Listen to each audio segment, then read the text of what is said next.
Hello, dear viewers. Welcome to my YouTube channel. Hi, I am Sajal Samanto. This is the part 8 video lesson for beginners. আজকের লেসনটা খুব interesting. So without wasting any time let's start. আমরা প্রতিদিনের কাজে কত কিছু ভুলে যাই, আর তারপর কি বলি, যা কথাটি তো মাথা থেকে একদম বেরিয়ে গেছে, এই রে একদম ভুলে গেছি। তো এই ধরনের এক্সপ্রেশনগুলো স্পোকেন ইংলিশে কীভাবে দেবে, চলো আজকে আমি তোমাদেরকে এইসব শিখিয়ে দিচ্ছি। তোমরা শুধুমাত্র স্কিপ না করে সম্পূর্ণ ভিডিওটি দেখো। আর হ্যাঁ, কোনো একজনকে কোনো কাজ মনে করে দিতে হলে কি বলবে সেটাও আজ আমি তোমাদেরকে শিখিয়ে দেব। ফরগেটিং অর্থাৎ কোনো কাজ ভুলে যাওয়ার পর এই এক্সপ্রেশনগুলো দেওয়া যাবে। I am sorry, I forgot about it. আমি দুঃখিত, আমি একদম ভুলে গেছি। দেখো, এই এক্সপ্রেশনটা যে কোনো কাউকে দেওয়া যেতে পারে, সিম্পল ওয়েতে শুধু বলে দিতে হবে। Look at the second sentence. Oh no, it completely slipped my mind. এই রে কথাটা একদম মাথা থেকে তো বেরিয়ে গেছে। যখন এইরকম টাইপের কথা বলতে চাইবে তখন তুমি এই এক্সপ্রেশনটা কিন্তু দেবে। তৃতীয় বাক্যটিকে দেখো, এটা খুব interesting. It is on the tip of my tongue. বাংলায় আমরা একটা কথা বলি যে কথাটি পেটে আসছে মুখে আসছে না। তো এই ধরনের এক্সপ্রেশনের জন্য এই সেন্টেন্সটি ব্যবহার করা যাবে। মনে করো তোমার এক বন্ধু তোমাকে জিজ্ঞেস করলো, হ্যাঁ রে ওই গানটি কোন সিনেমার বলতো। তুমি সিনেমার নামটি জানো, কিন্তু তুমি সেই মুহূর্তে সেটা মনে করতে পারছো না। অর্থাৎ সিনেমার নামটি তোমার পেটে আসছে কিন্তু মুখে আসছে না। তো এই রকম পরিস্থিতিতে তুমি এই ধরনের সেন্টেন্সটি ব্যবহার করতে পারবে। Look at the fourth sentence. It went in one year and out the other. তো এই কোন পরিস্থিতিতে তোমরা এই সেন্টেন্সটি ব্যবহার করবে।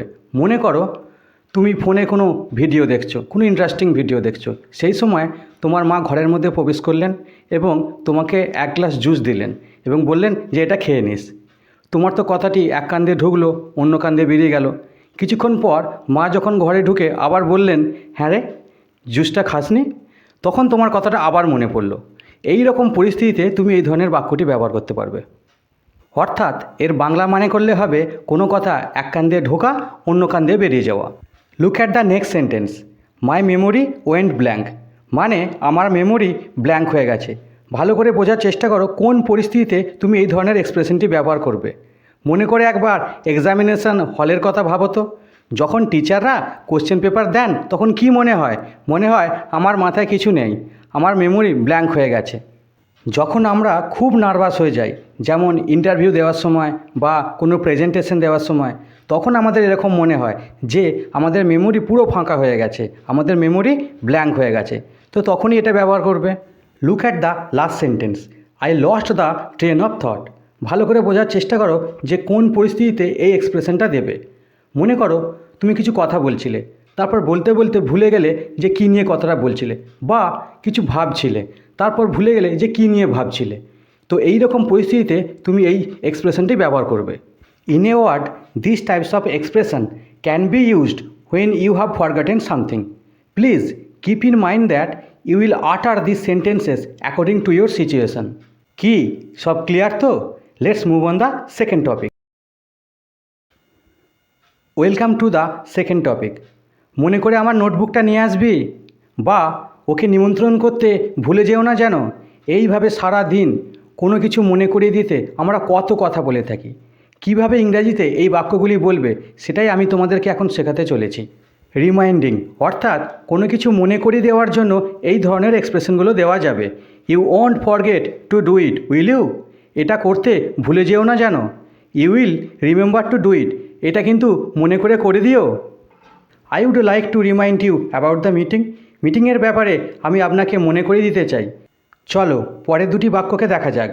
I hope you have not forgotten to bring my notebook. আমি আশা করি তুমি আমার নোটবুকটা আনতে ভুলে যাওনি। Do not forget to invite him. ওকে নিমন্ত্রণ করতে যেন ভুলে যেও না।